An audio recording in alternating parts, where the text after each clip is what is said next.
takkusaanu Jolof na ngeen ko déglu day yeete takkusaanu Jolof ku ko xam maam dootu ko bàyyi ndax kaddu yu fa jógee day tax du lu mel ni ñoowaanam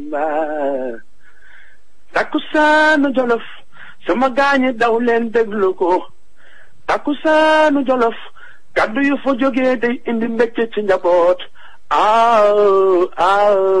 loolu wër na sama gaañi ngàcce nga laama. amin kii nii sunu invité comme ni ma leen ko waxee mooy député Cheikh Oumar Sy di ko xam ni ku xarañ la man dama koy xalal ci politique aussi indi na une nouvelle vision de la politique sénégalaise la mu nekkee député tamit gis nañ liggéey bi mu fa def di ko xam ni man dama ko naw de par sa bravoure de par sa sincérité et de par sa loyauté parce que loolu te bëreetul ci sunu député yi te day joxe exemple même lu muy xeex dafay teg fu mu koy teg et puis débat d'idées lay indi à l'Assemblée nationale di loo xam ni man vraiment nawoon naa ko ci comme ni ma nawee woon Thierno Bocoum ci Assemblée nationale monsieur Sy ñi ngi lay jaal ki nga xam ni moo génn àdduna tey di professeur Hamidou Dia di ko xamee ni milieu intellectuel bi ñëpp xamoon nañ ko loo ñu mën a wax ci loolu. jërëjëf moom vraiment nit homme de culture la woon doon nekkoon ci wetu président de la République di ko jàppale ci liggéeyam te xam nañu ne tey. mais moom professeur Hamidou Dia ab taxawaay bu mu amoon ci wàllu culture nekk écrivain ak professeur bu mag yàlla may ko tamit xam-xam bu ñëpp ràññee ci Sénégal loolu nag dogal la boo xam ne daanu na ci président de la République mais ñu ko koy jaal di ko jaal ay ministres yeeg àndandoo yëpp di ko jaal sénégalais yëpp parce que du moom rek ñàkk Sénégal moo ñàkk di ñaan yàlla mi nga xam ne tey moo ko joxoon ruuxam te nanguwaat ko. yàlla na ko yàlla tàbbi àjjana yàlla ubbil ko àjjanal fi daw si te di ñaanal nag waa Fuuta yëpp ndaxte fi mu soxee ko muy saaseel tey ñoom ñëpp a perte kenn koo xam ne tey trait d'union la woon entre administration sénégalaise bi ak vraiment population Fuuta yëpp mu déjee woon boppam ci lépp li nga xam ne tey moo doon fexe ba Fuuta jëm kanam. amin yàlla nangu ñaan yëpp ci barke Seydina Mohamed sallallahu alayhi wa sallam tey monsieur Sy tey bu ñu la indi woon c'est que au début dañ bëggoon def benn analyse globale de l'actualité sénégalaise analyse politique bi ak li nga xam ne xew na bi assemblée nationale bi nañ ko gisee ak problème kii bi waaye du fi xaj tey xanaa dañ koy dog ba beneen yoon rek waaye monsieur Sy tey gis nañ ni ñoo ngi en plein procès Khalifa Sall tey yow lan nga ci gis tey fi mu toll. waaw xam nga procès Khalifa Sall c'est un procès boo xam ne c'est très compliqué mais tamit du ñàkk li ñëpp wax mu am ci te mooy procès la boo xam ne politique am na ci doole rax na ci parce que li yóbbu Khalifa Sall ba mu dugg tey fi ñu ko téye nii muy prison ñu ngi ko teg ci wàllu ay caisse d'avance yi mu yore woon ñu tuumal ko ci nee ne moom dafa am loo xam ne day def ko ci dugal loolu nag moom daf ci bëgg a setal deram mais xam nañu tamit ne taxawaay bi mu am moo doon bëgg a nekk candidat pour présidentielle 2019 te sénégalais yi tamit ñu bëri jàpp nañu ne loolu bokk na ci li nga xam ne tey tax nañ ñu daan ko pour mën a wàññi dooleem pour mu mën a participer te foog naa ne le jeu démocratique pour man ci sama xalaat jaru ko parce que au-delà du fait que moom mu mën a bëgg a nekk candidat am na sañ-sañ parce que tamit président de la République Macky Sall dafa amoon bëgg-bëggam pour mu nekk candidat yàlla def ko candidat yàlla mooy fal mais maire de Dakar mooy lan mooy première ville du Sénégal tey bu ëpp doole mooy ville de Dakar ñu xañ ko maire am bi nga xam ne tey waroon na am liggéey bu am solo bu mu waroon def man du ma partisan wu Khalifa Sall en tant que tel du ma bokkuma ci li nga xam ne tey bokk naa ci Manko Taxawu Sénégal mais du lenn loo xam ne tey Khalifa demal na ma ko ba mu koy défendre noonu déedéet damay wax te yàlla tax parce que je pense que c'est bu nekkee keneen la moo war a toog mu nekk maire de la ville de Dakar mu war a représenter les populations de la ville de Dakar ñi nga xam ne élire nañ ko ñi nga xam ne tey jox nañ ko ndommu tànk ñaari yoon ne ko ne ñun yow yaa ñu doy foog naa ne am na beneen taxawaay bu ñu war a mën a am ci moom parce que moom mënoon nañ ko bañ a téye def ko liberté provisoire mu toog continuer liggéeyam parce que liggéeyam am na solo ci Dakar gis nañu gàllankoor yi nga xam ne tey Dakar am nañ ko en tant que tey moom maire de Dakar mu ñu téye ko ci biir mais en plus de ça damay fàttaliku ne Jacques Chirac du temps moom ak Mitterrand nekkoon nañu nga xam ne tey ay opposants farouche opposants la ñu woon mais dañu doon toog moom mu ñëw bu kenn ñëwee ci dëkk bi doo gis fenn foo xam ne Mitterrand day taxaw te Jacques Chirac taxaw fa. Donc c'était un exemple pour wane tey. Le président de la République mi nga xam ne tey palais de la République mu ngi ci biir Dakar moom il est sous la tutelle du maire de la ville. C'est-à-dire que tey kan même Macron bi ñëwoon dem normalement ba mu wàccee Dakar ñëw dugg dans la ville. dafa mel ni dafa am dog-dog. Allô. rek voilà exact. oui. en tant que maire waroon na ko. mën a. ñëw jaajëfal ko. ci biir dëkk bi bokk ci débat yi parce que moom tamit c'est la ville la plus grande du Sénégal. loolu lu war la woon donc c'est-à-dire qu'il faut arriver à un moment transcender les intérêts personnels. li nga xam ne tey mooy suñu bëgg-bëgg nekk par exemple des candidats wala ñu bëgg ñu réunir. xool l'intérêt général bi nga xam ne tey moo tax population bi toog moo tax ñu toogal fi askan bi. dëgg la. que ñu am benn laaj rek boo xamante ni dinañ la ko jagleel mooy est-ce que jàppaloo ni kon tey jii nii système politique bu Sénégal dafa manque tey jii nii li ñuy wax wàllum gentleman entre ñi nga xamante ni ñoom ñoo seq kii bi ñoom ñoo seq langue politique bi. xam nga gentleman agreement bi américain gentleman agreement en fait yemul sax ci politique gentleman agreement c'est-à-dire que c'est un consensus bi nga xam ne tey sénégalais yi yëpp a koy nangu ne lii am na loo xam ne c'est des traits c'est des barrières yoo xam ne duñ ko dépasser am loo xam ne tamit politiciens yi quoi que soit l'adversité lu adversité am seen diggante am na loo xam ne des lignes rouges dañu ne l'intérêt général mooy nekk ci kaw li nga xam ne tey mooy intérêt personnel loolu bu ñu ko defee donc dëkk bi dinañ ko protéger suñu bopp protéger suñu chef d'État protéger neneen ñu fiy ñëw gentleman agreement boobu moo waroon dox suñu diggante ba nga xam ne tey bu pétrole ak gaz amee war nañu xool lépp luy problème personnel teg ko fële ñu ne lii tey moo ñu jiiteel ci li nga xam ne tey pour les générations futures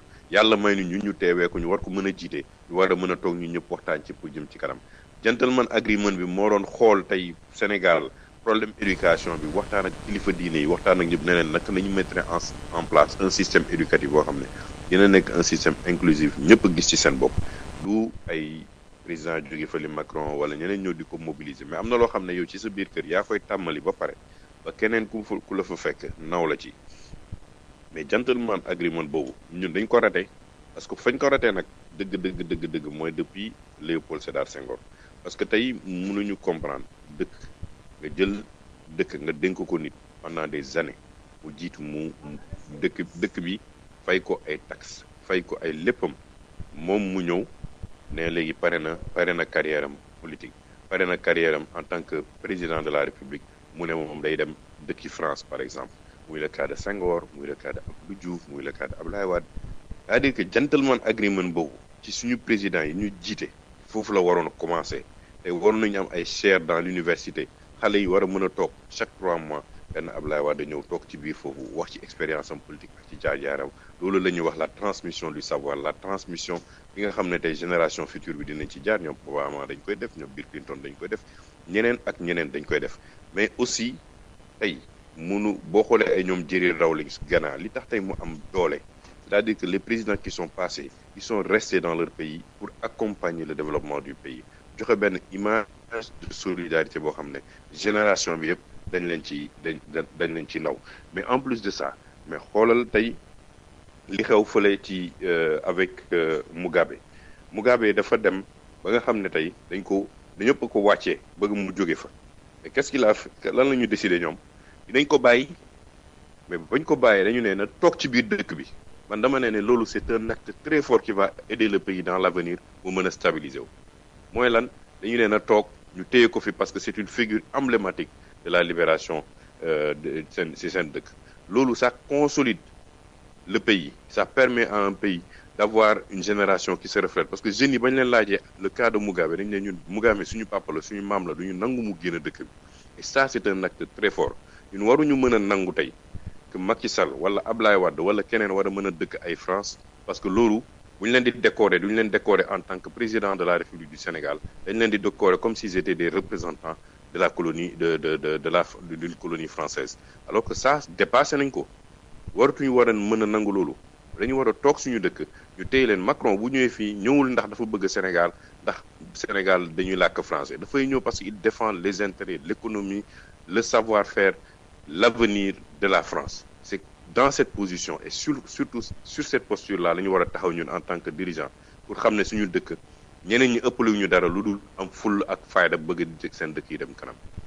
wax nga ko léegi da nga wax ci Macron da nga wax léegi ci Macron may wax ni la monsieur Cheikh Oumar yow visite Macron bi bëri nay coow am na ñu yow da nga bokk ci kilifa diine yi mun naa wax am na ñu kilifa diine yu toog daal ni Rihanna waruloo ñëw Sénégal dañ koy bañ léegi ñii commencé wax affaire di bañ ñëw Macron bi yow ban analyse nga ciy def.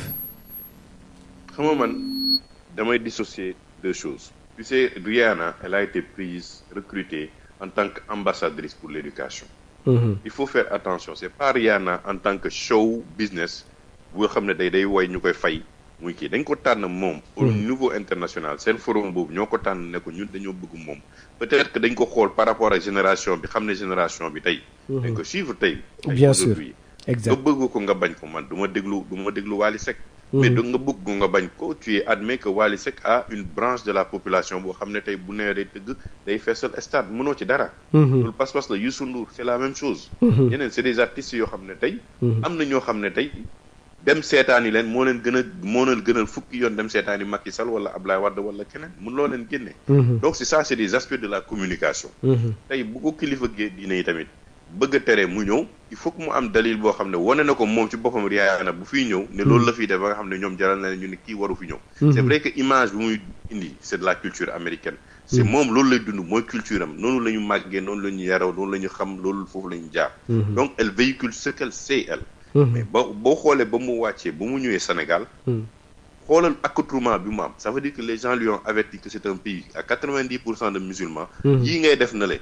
di sumeeku di def nii di def na la di wane say cër loolu mënoo ko fa def. elle n'a eu aucun comportement boo xam ne tey mën na wane lenn loo xam ne c'était indécent par rapport à sa stature de star internationale. Exactement. Donc ça c'est une chose.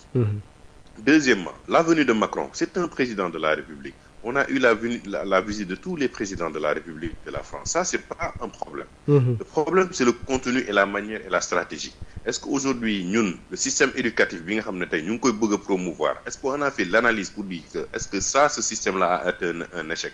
Nos jeunes sortent des universités et n'arrivent pas à trouver de l'emploi. Est-ce que le contenu depuis les années 60, est-ce qu'il est adapté aux réalités du PSE et aux réalités économiques? Man boo ma nee investir ci dara dama lay ne prends la benn partie bi ngay def ci enseignement supérieur def ko ci formation professionnelle parce que lii ngay xam ne tey mooy plan Sénégal émergent li ñu bëgg en fait c'est la promotion professionnelle rek moo koy indi. C'est pourquoi bu ñu amul formation professionnelle bi lan lay indi on va aller chercher des Marocains, on va aller chercher des Turcs, on va aller chercher des Chinois parce que eux ils ont la formation professionnelle que nous les jeunes n'ont pas encore. boo leen toogee ci banc bi di leen jàngal pour ñu am ay doctorat ak affaires yu génn ay nekk ay avocat ay nekk ay affaires yooyu mais du ñooy tabax kër. di koy tabax les centres Abdou Diouf c'est la formation professionnelle ñoo ko jaar pour tabax ko c'est des architectes boo xoolee tey tout ce qui est irrigation plan Sénégal émergent avec le PUDC ak affaires yooyu c'est de la formation professionnelle c'est pas de la théorie c'est pas de kii donc y a toute une composante sociale bi nga xam ne tey bu ñu ko bëggee tey mu développer le plan Sénégal émergent c'est la formation professionnelle qui est la partie la plus importante pour porter ce combat-là. Le contenu il est important parce que nee naa démb qui éduque qui et pourquoi bu nekkee tey ñoom Macron di ne ñoo ñuy jàngal ñooy taxaw pour suñuy éducation mais ils ont des objectifs derrière le contenu bi nga xam ne tey dinañu yàgg a fexe ba lépp lu ñuy jàng day dem ci sens bi ñu bëgg a ñoom.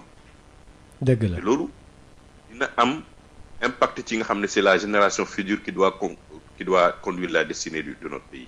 Et nous, on est arrivé dans une génération de transition. Ça veut dire quoi? Ça veut dire que cette génération dans laquelle nous sommes en train de vivre, elle est en posture de dire non à la France et à d'autres pays pour avoir sa propre identité parce que nee nañu ne ñi ëpp ñu xam-xam. am na fu ñu toll woon ñoo ñu ëppoon xam-xam. mais lenn rek lañ ñu rawee tey mooy technologie. mais rawañu leneen lu dul technologie ak organisation ak planification. loolu laa gëm ne man tey moo am solo. boo fi mobiliser des gens au plus international ñu la sa éducation ce système éducatif dañ koy porter mais bu ñu wàññi woon le taux de corruption xoolaat le taux d'investissement yi ñuy def ci yenn secteurs yoo xam ne ce ne sont pas des secteurs prioritaires comme le ministère de la jeunesse wala le ministère de la femme ñu jël xaalis boobu ne dañ ko investir dans l'éducation et la formation professionnelle mais tu vas faire un bond en avant boo xam ne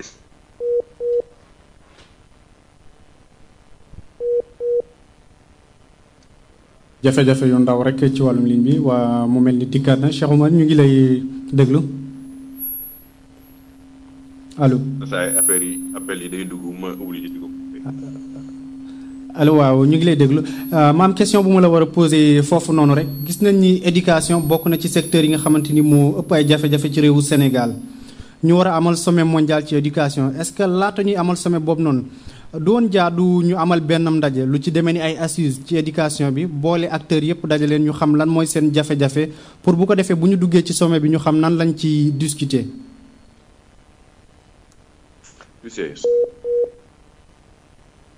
mu mel ni kon jafe-jafe yu ndaw rek lañu am ci wàllum ligne bi ñu di xaarandiku rek mu dikkaat voilà Cheikh Oumar dikkaat na bismillah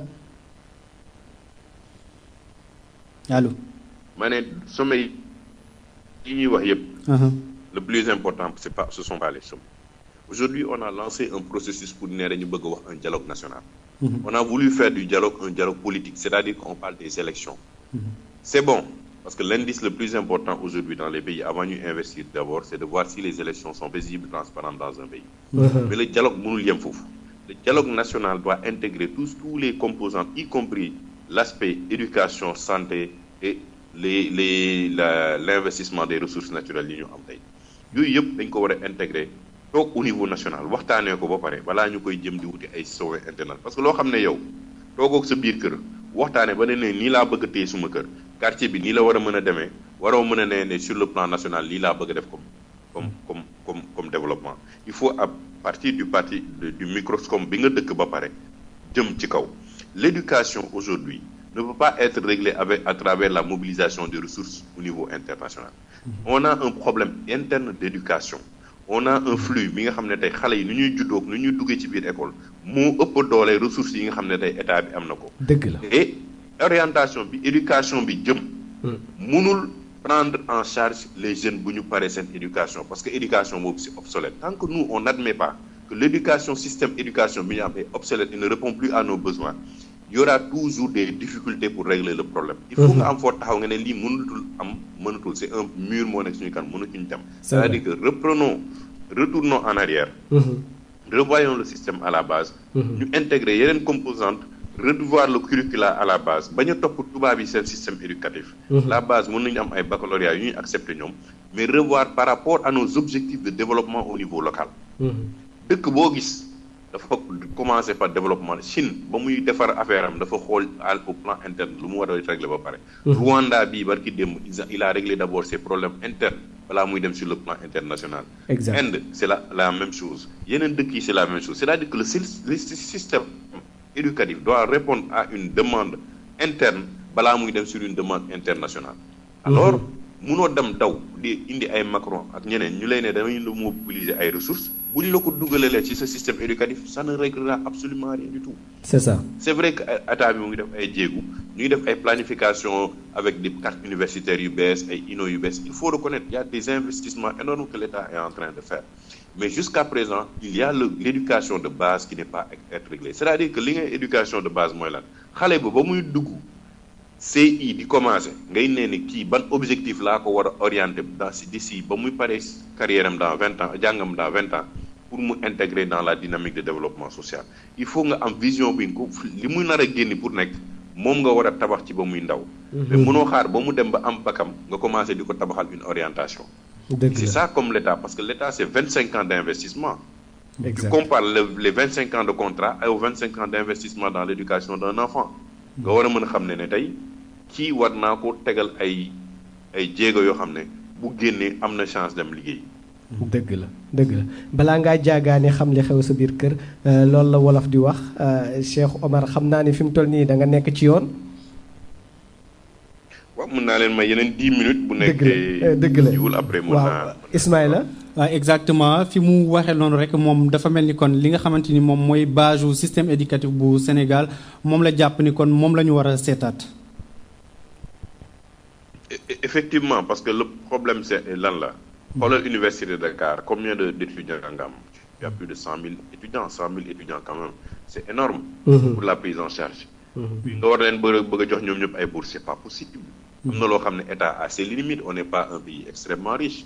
Tey les pays riches ils ne subventionnent pas les bourses. Li ñuy def rek c'est les meilleurs la ñuy subventionner.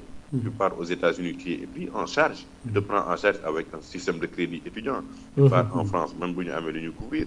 Il y a une partie boo xam ne c'est yow yaa koy jël sa bopp en charge. Tu payes la plupart des universités yu baax yi da ngay fay. Les gens acceptent de payer. Donc tu pars dans beaucoup de pays du monde boo demee Canada bi nga xam ne ils ont un système social assez avancé mais tu payes l'éducation a un coût.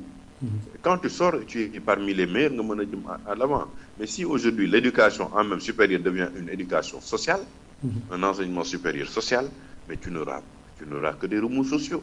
C'est-à-dire que tey mënoo ko absorber étudiants yi di leen jox nekk 30 000 francs 65 000 francs étant donné que tes ressources de l'État ne peuvent pas mobiliser à chaque fois cette somme-là, c'est énorme. Bi nga xam ne tey yow bokkul ak éducation bi donc naka ngay mënee di investir dans les infrastructures alors que tu dois mobiliser des ressources pour fay étudiants yi affaire yi moo tax chaque jour ñuy grève. C'est pas possible ñu grève ba pare après ñu génn am seen diplôme ils te disent que ñoom il faut nga amal leen liggéey ils n'arrivent même pas à écrire un CV. Maintenant ils sont obligés d'aller se reformer ailleurs pour mën a dugg ci benn système de travail wala ñu toog xaar yàlla ne la man li jàng naa ba sonn mais mënuma fexe ba am liggéey.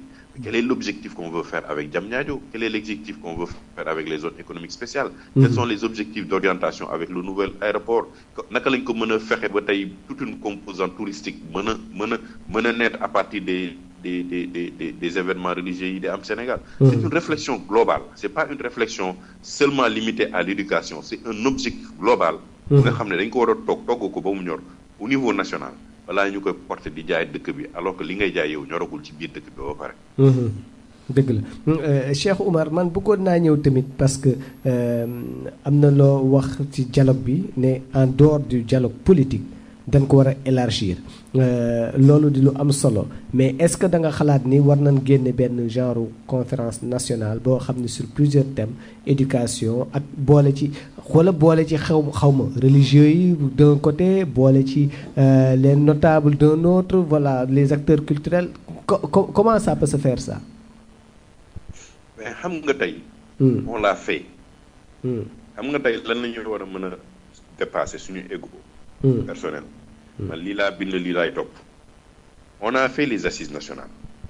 Et les assises nationales avaient sur chaque pan am lu mu génne comme recommandation. Ce n'est pas une bible hein. Ce sont des recommandations. Mën nga ko appliquer mu dem comme mën nga ko appliquer mu bañ a dem. Président de la République est venu avec le yoonu yokkute. Il a vu que yoonu yokkute avait des manquements. Il l'a viré immédiatement. Il faut reconnaître aussi l'état d'esprit du président d'avoir anticipé sur certaines choses en se rendant compte que man la ma xalaatoon avant may nekk président ak la ma gis bu ma nekkee président c'est différent. Il est parti vers le plan Sénégal émergent.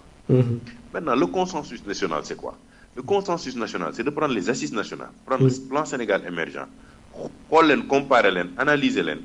tirer la substance bi nga xam ne tey dox na ci le plan Sénégal émergent dox na ci les assises nationales nga ne lii tey moom la ñuy def l'ossature bi nga xam ne tey fii la ci dëkk bi war a sukkandiku pour dem. bu boobaa toutes les composantes de la société dañ ciy bokk.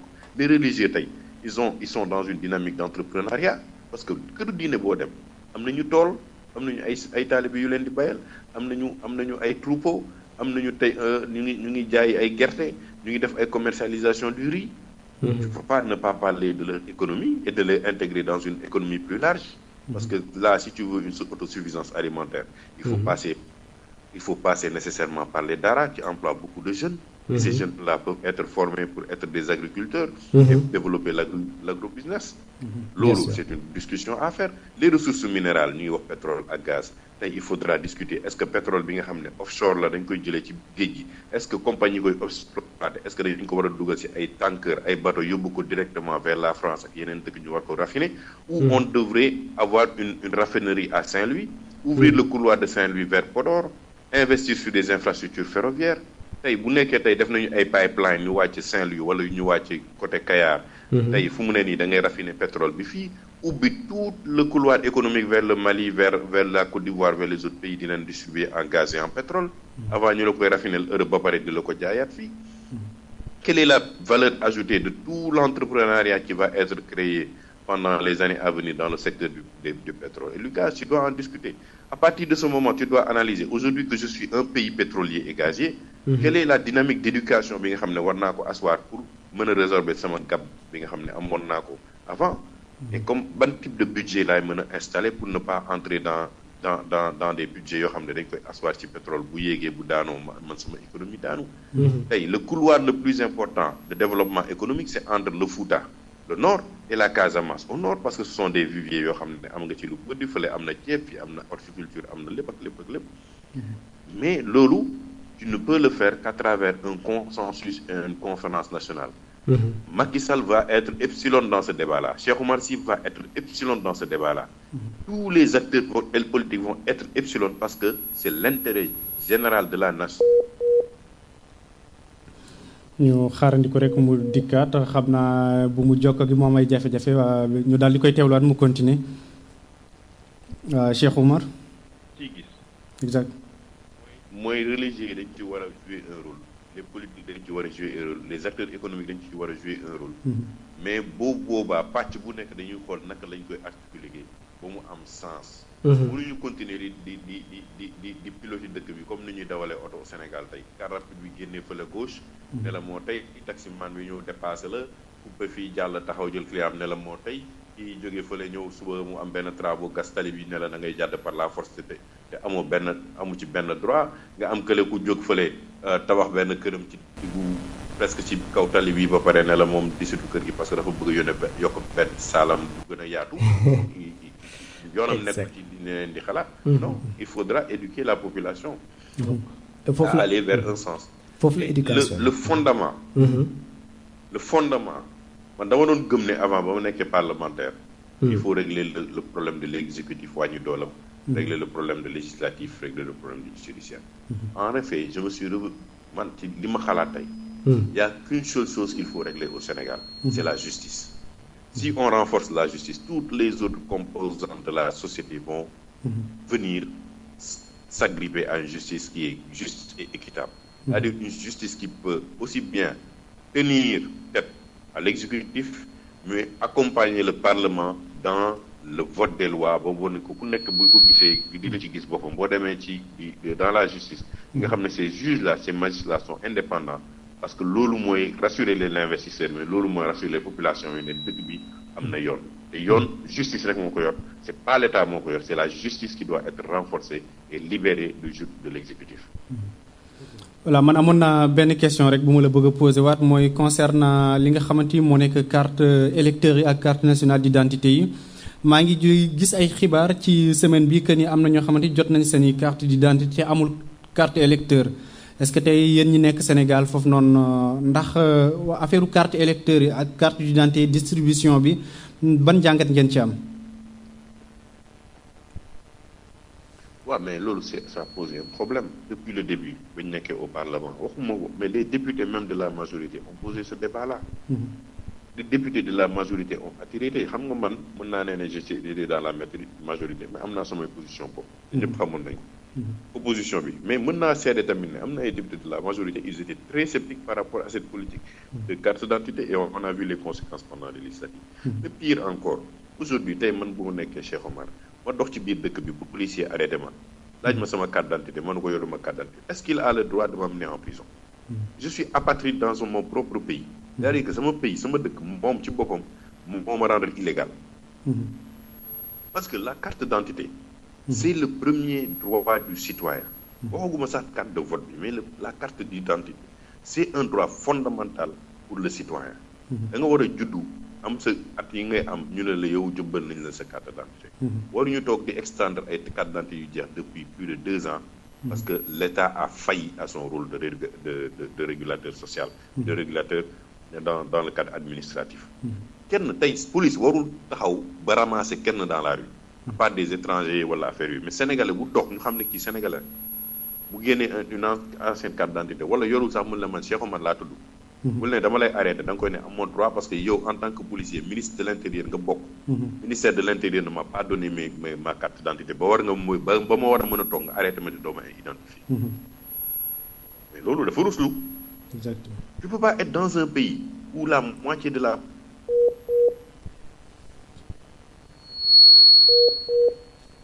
kon ngeen décision par une décision purement politique. loolu foog naa ne war nañ ko càmbaraat xoolaat état bi jëlaat les mesures idoines pour Sénégalais yëpp jël seen carte d'identité avant les élections. Parce que ce qui va se passer, c'est que les gens, ce qu'ils ont vu les législatives là, c'est peu du dara. Les gens sortent en masse pendant les élections présidentielles. bu boobaa mënuloo leen xañ seen droit. mënuloo leen xañ seen droit. C'est un droit fondamental dinañu voter par A ou par B. Et ça, le ministère de l'Intérieur, y compris à sa tête le président de la République, doit immédiatement faire en tout balaa fin d'année tous les Sénégalais qui ont droit à une carte d'identité war a mën a jot seen carte d'identité yaa waru sax am ay extension dans seen carte d'identité mais loolu dafa ruslu sax en tant que état wala d'émergence ba pare yow ngay sët am naa samay xarit yoo xam ne dañuy bon tukki dans la sous-région mais ba ñu demee yóbbu seen carte d'identité dañu ko bañal ñu leen ne mais lii yéen seen dëkk la yam mais on ne peut pas vous faire permettre de voler dans un avion où vous avez une carte d'identité périmée. C'est inadmissible. Exactement en tout cas di wax rek ne ñoo ngi woon ak député bi kooku di Cheikh Oumar Sy le député Cheikh Oumar Sy voilà bés du ñàkk nga xam ni dafa nekkoon tey ci yoon sax waaye mu jël ñu comme ça ñu mën a waxtaan ak moom mooy nuru tamit Nourou Sow depuis Allemagne nee na mi ngi nuyoo depuis Allemagne Ramatoulaye Bousso kii Ngoné Delanoye aussi nee na mi ngi naan bonjour donc auditeurs yi de tout horizon France Allemagne Espagne États-Unis ñëpp a ngi ñuy suivre Cheikh Oumar léegi lan ngay tàggatoo parce que foog ñu defaat beneen émission boo xam ni yow foog ñu invité la parce que li ngay wax dafa am solo et c'est très réfléchi c'est des analyses très pointues yoo xam ne bëggoon naa ñu ñëw ci plusieurs points préparer émission bi vraiment incha allah comme ça ba nga xamee ni dinañ ci mën a wax lu bare pendant 1 heure de temps incha allah lan nga ñuy tàggoo. li may tàggatoo rek mooy il faut que les gens soient positifs c'est-à-dire qu'il faut pas entrer dans une dynamique pessimiste. bi nga xam ne tey yàlla may nañu ñu am li may yàgg liggéey naa ci lu bëri yàlla. may lan mooy ñu nekk positif c'est-à-dire que ñu wax ni may nañu une position. ñu wax ni Macky Sall fii ak 2019 dina fi indi lu gën a ëpp solo. xaw ma li yàlla di def ak lan la muy ëpp solo comme je l'ai dit. c'est une partie du. non être positif bi laa bëgg a xam. fan. allô. oui ma ni être positif bi lan lay signifier concrètement. c'est-à-dire que ñun suñu bopp. la génération qui vient là. ñu war a mën a gëm suñu bopp ne mun nañu prendre en charge suñu dëkk mun nañu apporter les transformations socio-économiques. socio-économiques yi ñu soxla. loolu dañ ko war a gëm. rectifier le tir de nos dirigeants. tey mënuñu accepter nos dirigeants donnent tous les marchés à des Français à des Turcs à des Marocains sous le prétexte qu'ils ont de l'expérience. L'expérience dañ koy am c'est-à-dire que ça s'acquiert avec le temps. tey da ngay juddu doo xam dara ñu dugal la ba nga jàng ba nga xam ba nga am dugg dans le secteur professionnel ba nga am. boo demee ba un certain nombre d'années dañu ne kii il a de l'expérience. doo juddu rek ñu ne la kii am na expérience. donc il faut accepter d'accompagner les PME PMI au Sénégal bàyyi leen ñu def seen i erreur rectifier leen accompagner au lieu de donner des marchés à des gens yoo xam ne tey ñoom lu ñu am dañ koy yóbbu seen dëkk te ñun ñu toog fii ñu war a mën a tumuraanke. Les Sénégalais de la diaspora sont des acteurs importants dans le développement économique et social de ce pays-là. Il faudra que ñun ñu mën a réfléchir sur la mobilisation de nos ressources à partir de la diaspora yi nga xam ne tey war na mën a ëpp doole France war a taxaw di ñu ne ñoom ñooy premier acteur bu ñu accompagner pour le développement économique de suñu pays dafa am ñoo xam ne ñun ñoo ko war a bañal suñu bopp. li may wax mooy tey le Sénégal est dans une position de transition importante.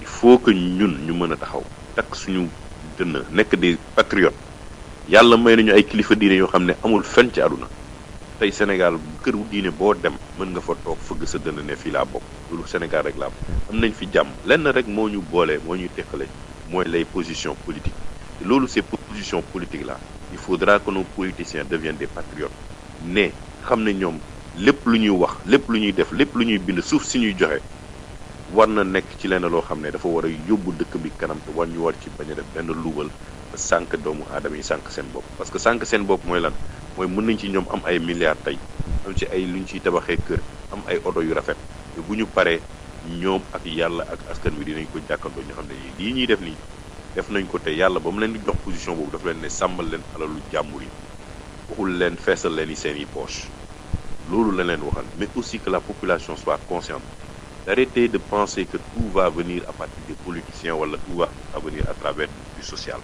Non, c'est l'entrepreneuriat am fulla ak fayda dem xool toutes les composantes en termes de développement économique secteur par secteur ñu investir ko parce que yàlla mën nañu may ñu nekk le vecteur de développement de la sous-région.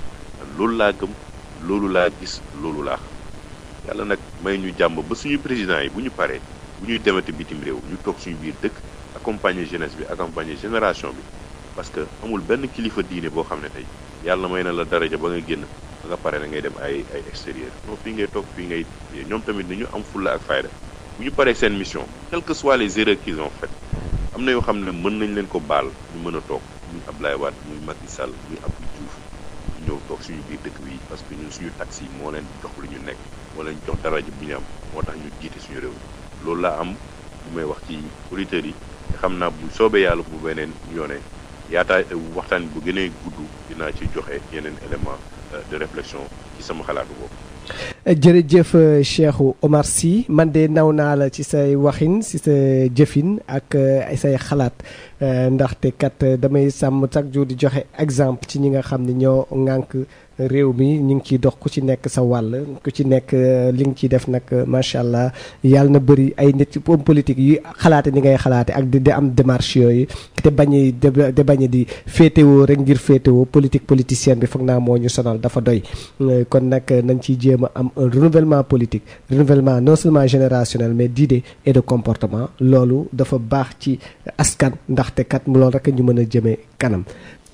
mu mel ni kon Cheikh Oumar dem na ñu ngi koy sant bu baax a baax di ko jaajëfal rek ci jàppandi gi naam sax amuloon jot tey ji ndax mu ngi waroon a dem fekk ji levée du corps bu kii di professeur Hamidou Diop bi nga xamante ni moo wuy ji boromam waaye nag mu daal di ñëw bokk ak ñun ndaje mi ñu ngi ko ci sant bu baax a baax di ko ci jaajëfal. Xalimala xalimala defar ba bu baax aj ba bu kawe ma dem xalima.com boo ci duggee yéen a ngi dee waaye xamula li ngay dee lu moom jàttama jàlla ñu wax nag sap sap sap da nga jàpp rajo.com kalima yooyu la ñu wax Amadou Bamba bi tey nangu na xalimala rang bi dafa seer rang bi daa seer sunu tiisee bëgg lanu tiis la man foofu nga ma yeewoo ma mitti boo ko dugg ci net bi di nga fecc mbalaka sa xol sedd sama jigéen xalimala